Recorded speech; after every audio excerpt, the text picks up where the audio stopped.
Hello दोस्तों, आप सभी का इस चैनल पर स्वागत है।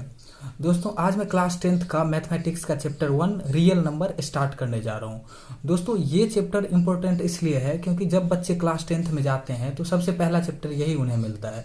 और इसमें कुछ कुछ टर्म्स नए हैं, कुछ कुछ चीज़ें नई है, जैसे कि यूक्लिड डिवीजन लेमा। तो ये सब जो है, लेमा नाम सुनते हैं, एल्गोरिदम सुनते हैं, तो ये सब उन्हें नया लगता है और इससे वो कंफ्यूज हो जाते हैं। और स्टार्टिंग में ही जब फ्रस्ट्रेशन हो जाता है तब तो फिर मैथमेटिक्स से ही नफरत हो जाता है। तो इसलिए मैं इस चैप्टर को शुरू करने जा रहा हूँ और मैं काफ़ी अच्छे ढंग से आपको समझाऊंगा कि लेमा क्या होता है या फिर एल्गोरिदम जो यूक्लिड का है उसमें क्या है और कैसे हम यूक्लिड डिवीजन एल्गोरिदम के सारे क्वेश्चन को कितने आसानी से कर सकते हैं।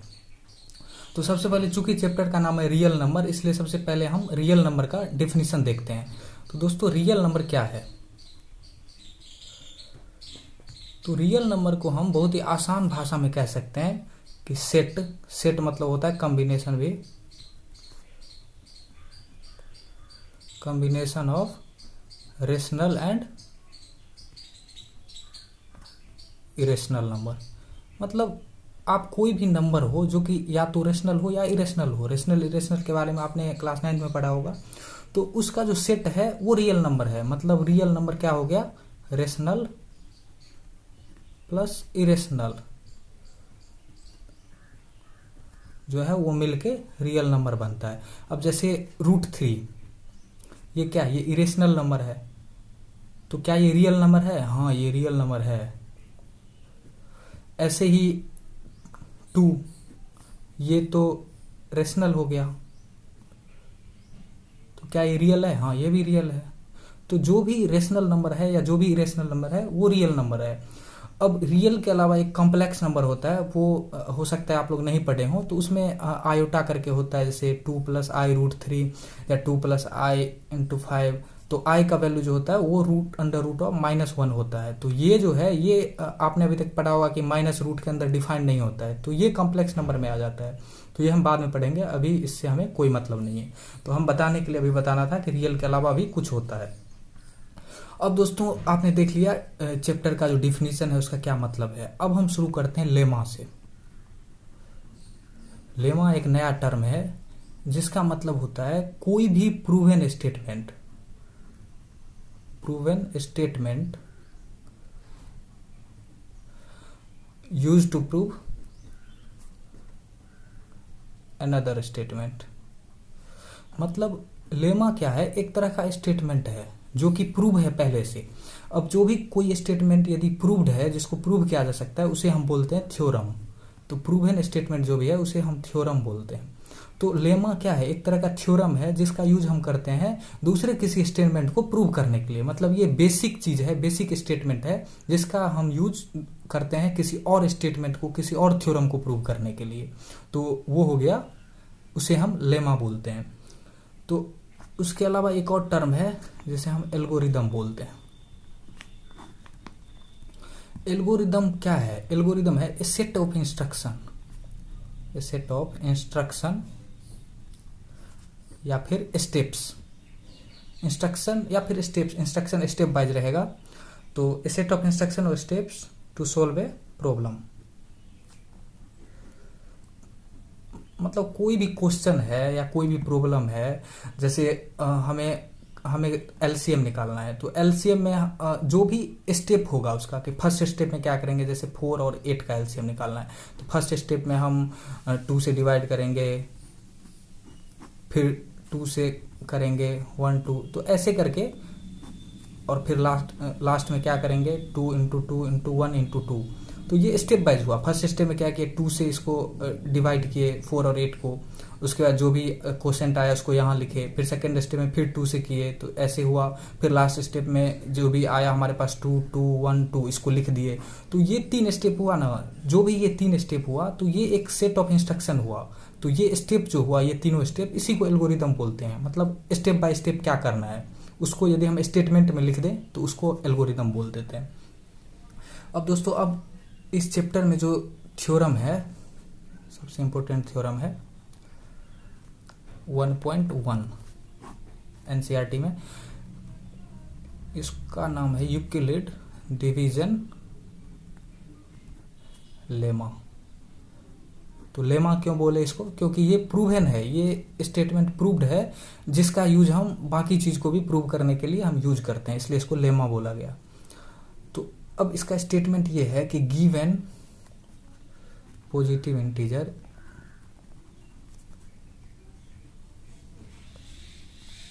a b there exists unique integer q and r such that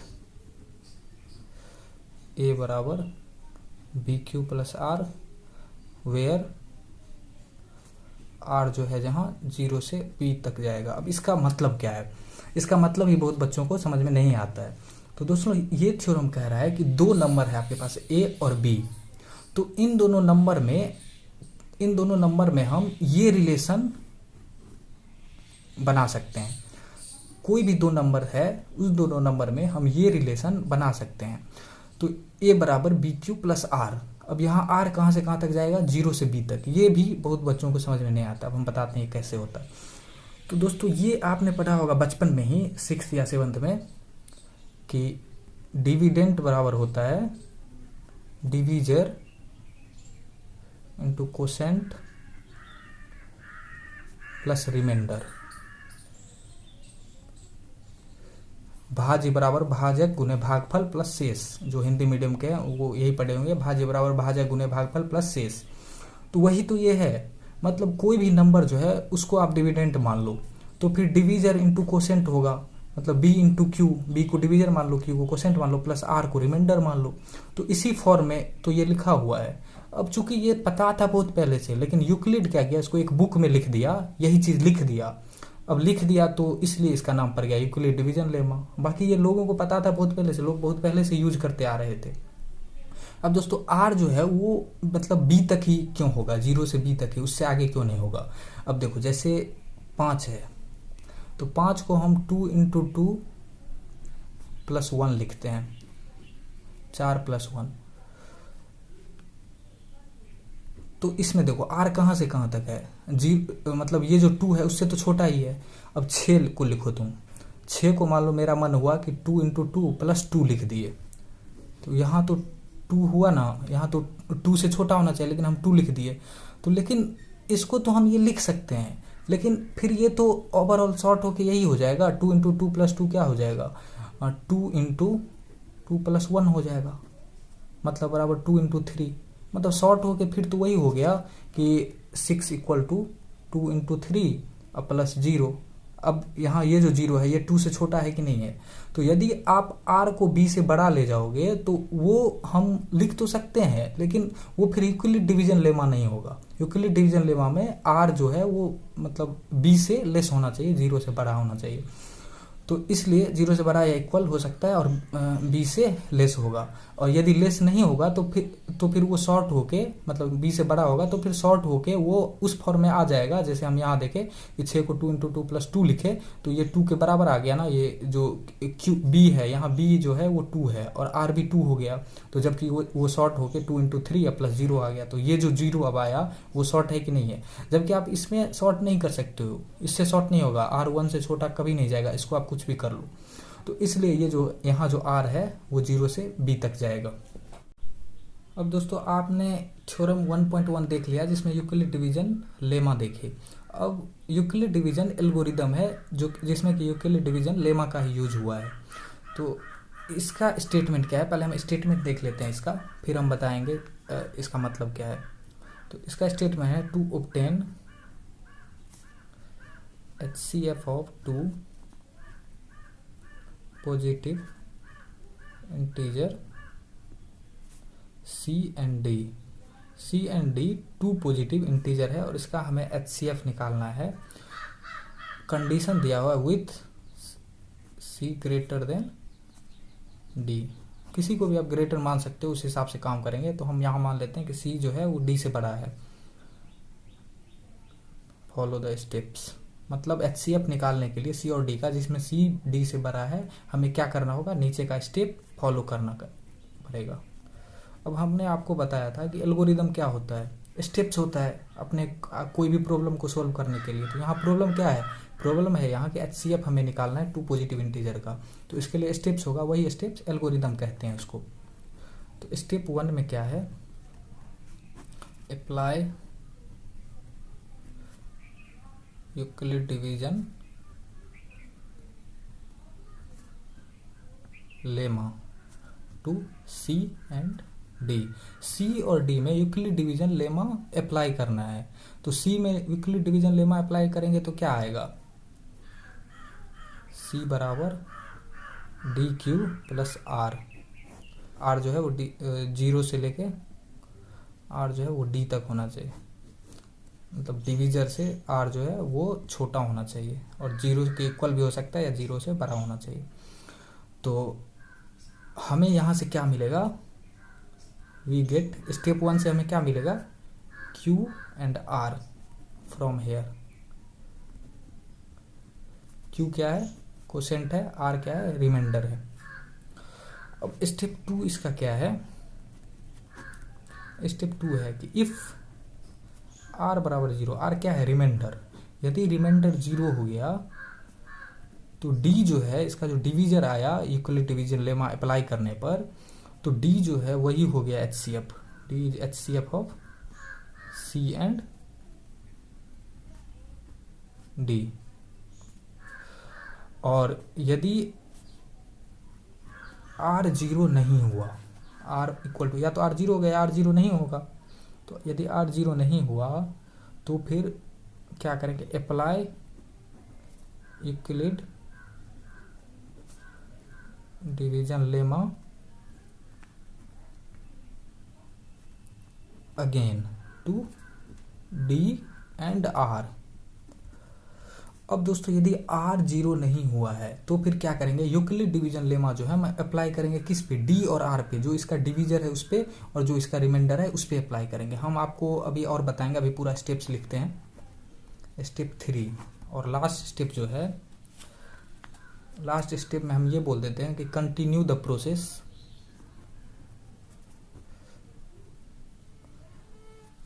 till remainder is 0 and where the remainder is 0 and where the remainder is 0, the divisor of that step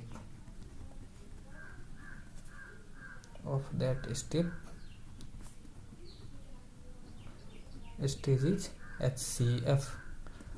अब इसमें क्या करना है कि हमें ये प्रोसेस कंटिन्यू करना है और जिस भी स्टेज में जाके इसका जो है 0 जो आ जाएगा रिमाइंडर, वो स्टेप का जो डिवीजर होगा, डिवीजर मतलब ये C इक्वल टू DQ आया ना, तो ये जो D है वो जो है वो HCF हो जाएगा जिस स्टेप में R इक्वल टू 0 हो गया।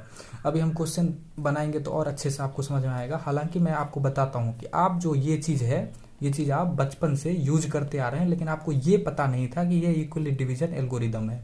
अब मैं आपको बताता हूँ कि आप कहाँ यूज कर रहे थे।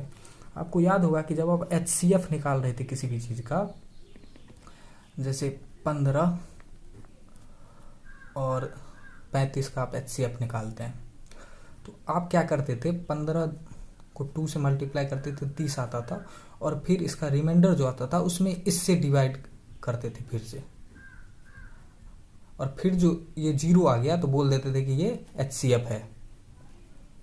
तो एक तरह से ये यूक्लिड डिवीजन लेमा ही है, लेकिन हम क्या कर रहे हैं कि इस फॉर्म में नहीं लिख के हम डायरेक्ट यहाँ पे डिवीजन कर दे रहे हैं। तो इसमें हम क्या कर रहे हैं, एक तरह से वही कर रहे हैं, 15 को लिख रहे हैं मतलब 2 इंटू 15 इंटू 2, मतलब जैसे 35 को हम लिखे यहाँ 35, यहाँ 35 इक्वल टू 15 इंटू 2 और प्लस रिमाइंडर 5। फिर अब क्या कर रहे हैं कि R इक्वल टू 0 नहीं हुआ, यदि R 0 होता तो 15 हो जाता वो HCF, लेकिन R इक्वल टू 0 नहीं आया, रिमाइंडर 5 आया। तो अब क्या करेंगे, अब R बराबर 0 नहीं है तो यूक्लिड डिवीजन लेमा फिर से अप्लाई कर रहे हैं D और R पे। जैसे आप यहाँ देख सकते हैं कि D और R पे जो है, D यहाँ पे 15 है तो 15 और रिमाइंडर पे हम यूक्लिड डिवीजन लेमा फिर से अप्लाई कर रहे हैं। तो एक तरह से यही है ये यूक्लिड डिवीजन एल्गोरिदम ही है, लेकिन हमें पता नहीं था उस टाइम, हम रट लेते थे बस कि ऐसे ऐसे करना है, लेकिन ये यूक्लिड डिवीजन लेमा ही है। यूक्लिड डिवीजन लेमा जो हम ये इसको डिवाइड कर रहे हैं, फिर रिमाइंडर से डिवाइड कर रहे हैं, ये यूक्लिड डिवीजन एल्गोरिदम है, और हर स्टेप जो है वो यूक्लिड डिवीजन लेमा है। अब दोस्तों यूक्लिड डिवीजन एल्गोरिदम के ऊपर अब हम एक क्वेश्चन देखते हैं।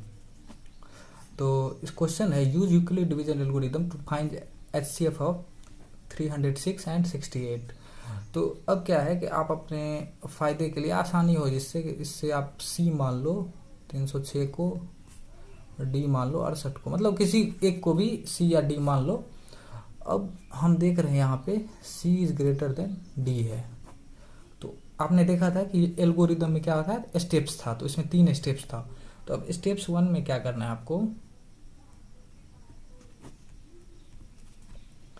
अप्लाई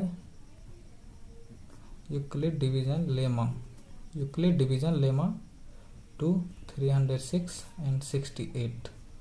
तो इससे क्या आएगा, 306 बराबर 68 इंटू कितना होना चाहिए, 4 प्लस 34। आपको यदि इसमें दिक्कत आ रहा है तो आप 306 को डिवाइड कर लो इससे 68 से, देख लो कितना हो रहा है। तो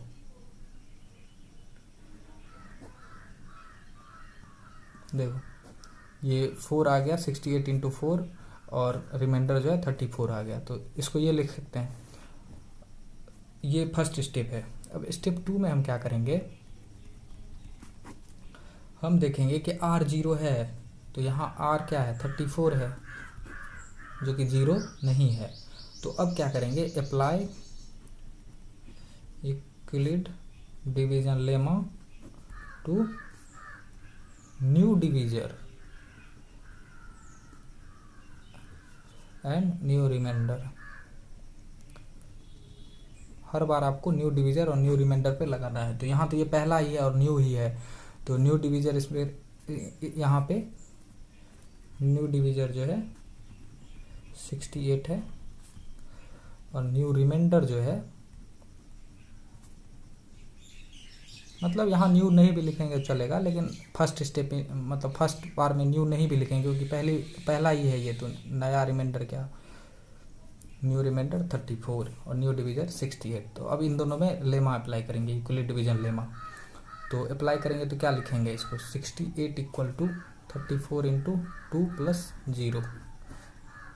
ये लिखने में आपको दिक्कत हो रहा है तो 68 को 34 से डिवाइड कर दो, ऐसे लिख लो आप 0। तो 2 आ गया, ये 34 इंटू 2 और प्लस 0।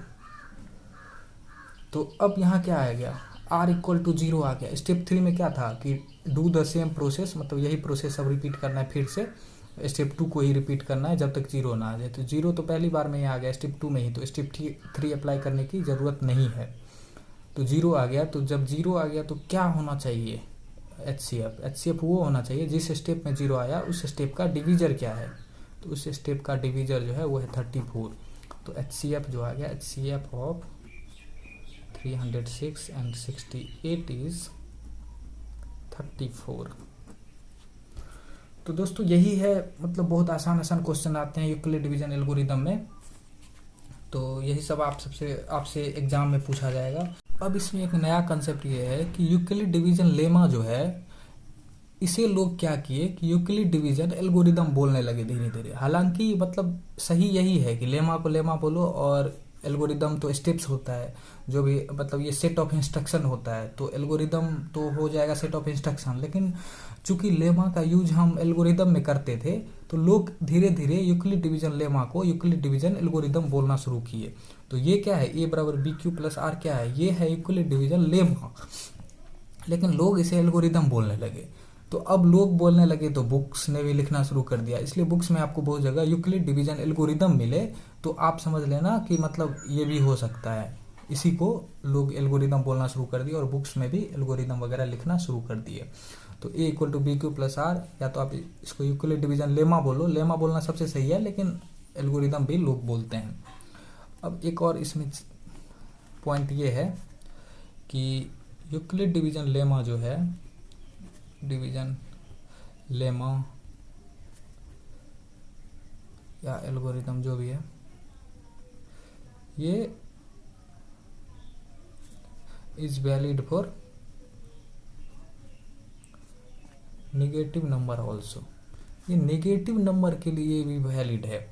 जैसे -34 है तो इसको आप लिख सकते हो -17 इंटू 2+0। तो ये नेगेटिव नंबर के लिए वैलिड है, लेकिन आपको ये अभी देखना नहीं है, आपके सिलेबस में ये नेगेटिव नंबर के लिए नहीं है। लेकिन आप इतना याद रखो कि ये नेगेटिव नंबर के लिए भी वैलिड होता है। इस चैप्टर में यूक्लिड डिवीजन लेमा से जो नेक्स्ट टाइप का क्वेश्चन बनता है वो ये रहेगा कि आपको कुछ प्रूफ करना रहेगा। चूंकि ये लेमा है तो इसका यूज क्या है, लेमा का यूज क्या होता है कि ये प्रूव्ड स्टेटमेंट है जो कि दूसरे स्टेटमेंट को प्रूव करने के लिए यूज होता है। तो जैसे कि एक क्वेश्चन हम देखते हैं कि so that every positive even integer is of the form 2q। मतलब दुनिया में जो भी पॉजिटिव इवन इंटीजर है वो 2q के फॉर्म में लिखा जा सकता है, और जो भी ऑड इंटीजर है उसको 2q+1 के फॉर्म में लिखा जा सकता है, जहाँ कि q भी है कोई इंटीजर हो। तो इस फॉर्म में इवन ऑड को इस फॉर्म में, इवन को इस फॉर्म में लिखा जा सकता है दुनिया का कोई भी पॉजिटिव इंटीजर को। आपको ये प्रूव करना है यूक्लिड डिवीजन लेमा का यूज करके। तो भाई हम लेमा पढ़े हैं तो लेमा तो है ही इसी के लिए कि हम दूसरे स्टेटमेंट को प्रूव करें। तो अब इस टाइप का यदि कुछ प्रूव करने के लिए आए तो आपको क्या करना है कि कोई भी नंबर आपको ए मान लेना है, जहाँ की ए जो है वो एनी इंटीजर है, कोई भी इंटीजर है। हम एनी इंटीजर क्यों माने, क्योंकि इसमें प्रूव करना है कि कोई भी इंटीजर जो है वो इस फॉर्म में रहेगा तो इवन होगा, इस फॉर्म में रहेगा तो ऑड होगा, कोई भी इंटीजर। तो हमें कोई भी इंटीजर के बारे में कह रहा है तो इसलिए ए जो है वो एनी इंटीजर हम मान लिए।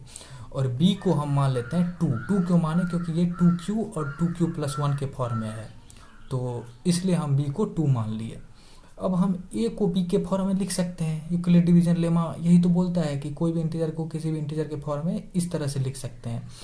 तो ए बराबर 2q+r के फॉर्म में हम इसको लिख सकते हैं बाय यूक्लिड डिवीजन लेमा। अब यहाँ पे r क्या होना चाहिए, r जो है वो 0 से बड़ा या 0 के बराबर और इस 2 से छोटा होना चाहिए, 2 से छोटा होना चाहिए। आपने देखा था a = bq+r में r जो है वो 0 के इक्वल या 0 से बड़ा और b से छोटा होता था। तो यहाँ पे b जो है वो 2 है, तो r जो है वो 0 से बड़ा या 0 के इक्वल और 2 से छोटा होना चाहिए। तो r का क्या वैल्यू हो सकता है, या तो 0 हो सकता है या 1 हो सकता है, 2 तो हो नहीं सकता क्योंकि 2 से छोटा होना चाहिए, बराबर नहीं होना चाहिए। तो a को हम क्या लिख सकते हैं, फाइनली a को हम लिख सकते हैं a = 2q+r को जब 0 पुट करेंगे 0, या फिर a बराबर 2q+1 लिख सकते हैं। तो अब देखो now a = 2q is even, क्योंकि क्वेश्चन में क्या है कि q इज एनी इंटीजर। तो 2q 2 इंटू एनी इंटीजर के फॉर्म में हम a को लिख सकते हैं। तो ये a क्या हो जाएगा, इवन हो जाएगा। जब a को हम इस फॉर्म में लिखे तो ये इवन हो जाएगा, और जब a को हम लिख देंगे 2q+1 के फॉर्म में तो या तो कोई नंबर इवन होता है या ऑड होता है। तो चूंकि a = 2q वाला इवन हो गया तो इसलिए ये वाला क्या हो जाएगा, इवन के अलावा और क्या बचा, ऑड बचा, तो ऑड हो जाएगा। तो ये प्रूव हो गया, बस यही आसान है, hence it is proved, it's proved, बस कुछ नहीं है। अब एक और क्वेश्चन हम देखते हैं। एक क्वेश्चन में आपका कंसेप्ट क्लियर नहीं होगा, तो एक और क्वेश्चन ये है